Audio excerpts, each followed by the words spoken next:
কেন আমরা customise charge রাখি বা কেন ডেলিভারি চার্জ এত বেশি হয়, এই দুইটা প্রশ্নের উত্তর এই ভিডিওর মাঝখানে দেওয়ার চেষ্টা করবো। হ্যালো এভরিওয়ান, আসসালামু আলাইকুম, welcome to my Facebook page ব্ল্যাডবেক্স। কেমন আছে আপনারা সকলে? আশা করি সকলেই ভালো আছেন। আলহামদুলিল্লাহ আমিও ভালো আছি।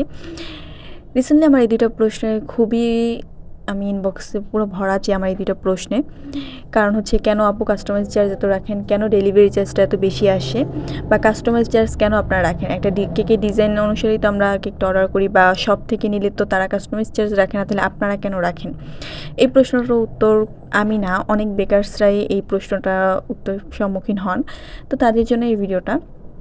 এখানে যে কাঠগোলাপ থিমের ডিজাইনটা দেখতেছেন, এই ডিজাইনগুলি করার জন্য আমার এই ফুলগুলি আলাদা আলাদা করে পাপড়িগুলি বানানো লাগছে। আমার প্রত্যেকটা পাপড়ি আলাদা আলাদা করে আমার রেডি করা লাগছে, অ্যান্ড প্রতিটা পাপড়ি এক করে সুন্দরভাবে আমার এই শেপটা, কাঠগোলাপের এই শেপটা দেওয়া লাগছে। পাতার ক্ষেত্রে সেম, প্রতিটা পাতা আমার আলাদা আলাদা করে বানায়া দেন হচ্ছে পাতার ডিজাইনগুলি সুন্দরভাবে করা লাগছে। সো সেইখানে আমি যে একটা এফোর্ট দিচ্ছি, আমার যেখানে যে মেটেরিয়ালটা ইউজ করা হচ্ছে, তো ওইটার তো একটা স্বাভাবিক একটা কস্ট থাকবে। তো যার জন্যই আমরা একটা নির্দিষ্ট পরিমাণে কাস্টমাইজ চার্জ ধরে থাকি। আপনি যে ডিজাইনটা আমাদের দিবেন, সেই ডিজাইন অনুসারে একটা কাস্টমাইজ চার্জ অ্যাড হবে। কারণ আমাদের প্রতিটা মানুষের সময়ের মূল্য আছে। আমি যে আপনার এই ডিজাইনটা আমার এই ডিজাইনটা করার জন্য আমার অনেক টাইম গেছে।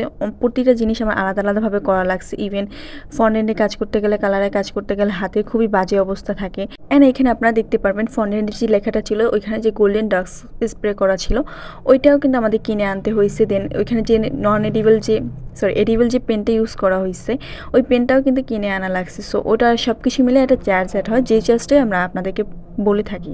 এই ডিজাইনটা আমার এই নিয়ে সেকেন্ড টাইম করা হয়। আর এটা হচ্ছে 1 পাউন্ডের ভিতরে একটা কেক ছিল। ফ্লেভারটা আমার এখনও মনে পড়তেছে না, কারণ যেহেতু অনেক দিন আগের এই কেকটা ছিল।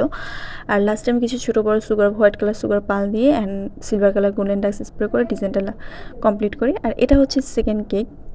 এটাও পুরো কাস্টমাইজ ছিল। এটা আপু আমাকে একটা রেফারেন্স পিকচার দিছিল, সেম টু সেম ওরকমভাবেই আপু চাচ্ছিল। অ্যান্ড এটার সাথে আপু তিনটা হচ্ছে আপনার ওটা কি বলে, হার্ট শেপের 3টা রেড কালার চকলেট নিয়েছিল আপু, কারণ ওইটা আপু দেখার পর আপুর অনেক পছন্দ হয়েছিল, যার জন্য সে ওইটা এক্সট্রা এটার সাথে অ্যাড করে নিয়েছিল। এবার আসে ডেলিভারি চার্জটা এত বেশি কেন? এটা হচ্ছে আপনাদের লোকেশন অনুযায়ী ডেলিভারি চার্জটা আসে। আর ডেলিভারি চার্জটা আমরা অ্যাড করি না, এটা হচ্ছে আমাদের যে রাইডার থাকে বা হচ্ছে আপনার যে ডেলিভারি যে কোম্পানিগুলি থাকে, তারাই এটা আমাদেরকে ঠিক করে দেন। জাস্ট লোকেশন অনুযায়ী এক একজনের ডেলিভারি চার্জটা পড়ে। আর যেহেতু কেক একটা সেন্সিটিভ জিনিস, তো এটাকে খুবই সেফলি ডেলিভারি করতে হয়। এই জন্য রাইডারেও অনেক প্রবলেম ফেস করতে হয়, যার জন্য ডেলিভারি চার্জটা একটু বেশি হয়ে থাকে নর্মাল সব প্রোডাক্টের থেকে। অনেকে এসে বলেন যে ঢাকা থেকে একটা পার্সেল আনি 130 টাকা বা 150 টাকায়, কেকের ডেলিভারি চার্জটা বেশি কেন? তো কেক সেন্সিটিভ জিনিস, এটা ডেলিভারি করতে গেলে রাইডারদের অনেক প্রবলেম ফেস করতে হয়, যার জন্য এটা ডেলিভারি চার্জটা তুলনামূলক বেশি আসবেই।